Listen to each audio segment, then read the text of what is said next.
Hallelujah. ଧନ୍ୟବାଦ ହେଉ ପରମେଶ୍ୱରଙ୍କର ମହିମା ନିମନ୍ତେ। ଆସନ୍ତୁ ଆମେ କିଛି ସମୟ ପରମେଶ୍ୱରଙ୍କର ବାକ୍ୟ ଶିଖିବା ପୂର୍ବରୁ ମୋ ପ୍ରିୟ ପ୍ରଭୁଙ୍କ ଲୋକମାନଙ୍କୁ ମୁଁ ଧନ୍ୟବାଦ ଜଣାଏ। ମୋ ହୃଦୟ ସହିତ ଧନ୍ୟବାଦ।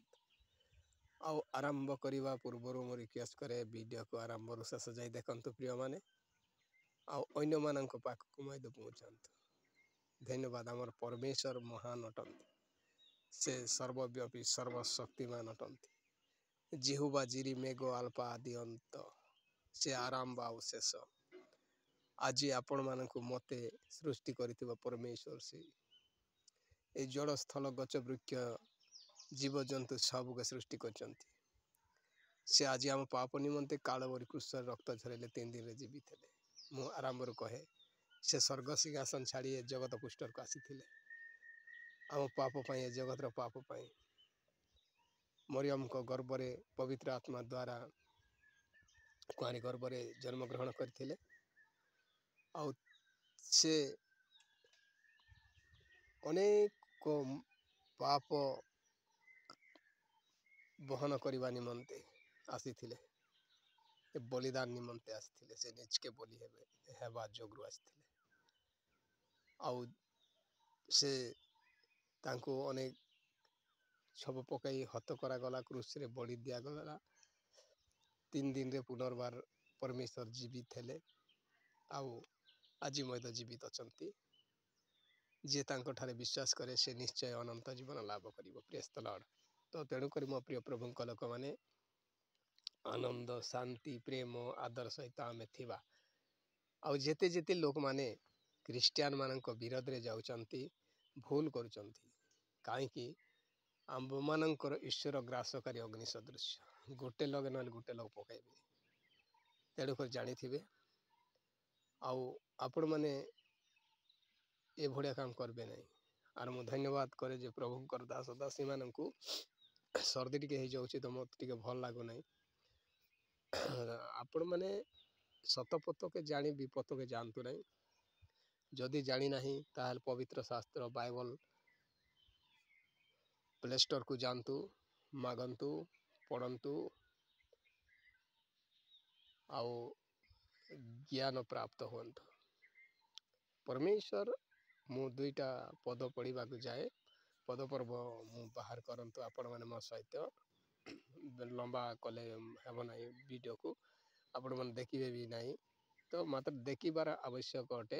ଆରମ୍ଭରୁ ଶେଷ ଯାଏ ଯିଏ ଦେଖିବେ ସେ ହିଁ ସବୁକିଛି ଜାଣିପାରିବେ। ଗୀତ ସଂହିତା 121ର 6, 7, 8 ଦେଖିବା।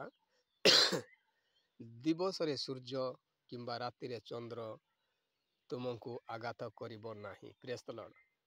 ପରମେଶ୍ୱରଙ୍କର ଦାସ ଦାସୀମାନଙ୍କୁ ଯେତେ କର୍ତ୍ତବ୍ୟ ସୂର୍ଯ୍ୟ ଆସୁ, ଯେତେ କର୍ତ୍ତବ୍ୟ ଚନ୍ଦ୍ର ଆସୁ, କେବେ ବି ଆଘାତ କରିପାରିବ ନାହିଁ।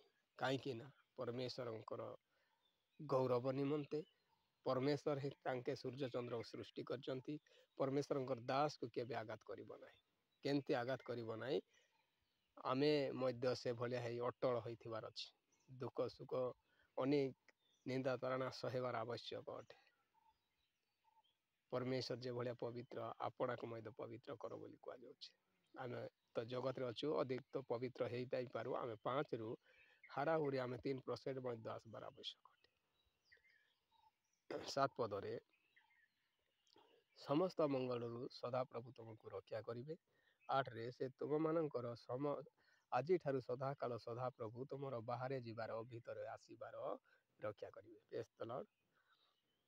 ଆମର ନିଶ୍ୱାସ ବାୟୁ ବାହାରେ ଯିବାର ଆଉ ଭିତରେ ଆସିବାର ଅର୍ଥ ଆପଣମାନେ ଅନ୍ୟ ମଧ୍ୟ ବୁଝନ୍ତୁ ନାହିଁ। ତ ଆମର ନିଶ୍ୱାସ ପ୍ରଶଂସା ଯେମିତି ଆସୁଛି ଯାଉଛି, ତାହାକୁ ଷଷ୍ଠ ରୂପରେ ପରମେଶ୍ୱରଙ୍କର ବାକ୍ୟ ବୁଝାଏ।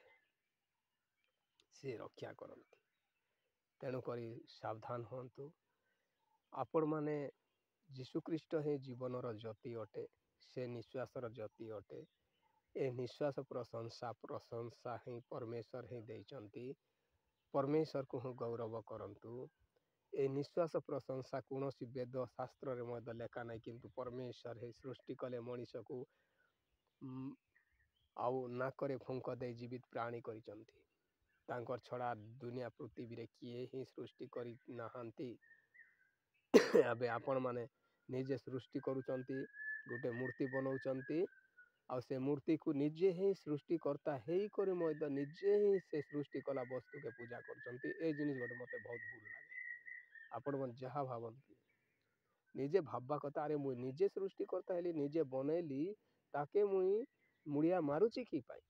ଏହା ହିଁ ଜାଣିବାର ଆବଶ୍ୟକ। ପ୍ରିୟମାନେ, ଭୁଲ ଆମେ ସୃଷ୍ଟିକର୍ତ୍ତା, ଆମକେ ଗୋଟେ କିଏ ସୃଷ୍ଟି କରିଛନ୍, ତ ସେ ସୃଷ୍ଟିକର୍ତ୍ତା ଆମକେ ପ୍ରଶଂସା କରବା କଥା କି ଆମେ ତାଙ୍କୁ ପ୍ରଶଂସା କରବା କଥା? ନିଜେ ଜାଣନ୍ତୁ।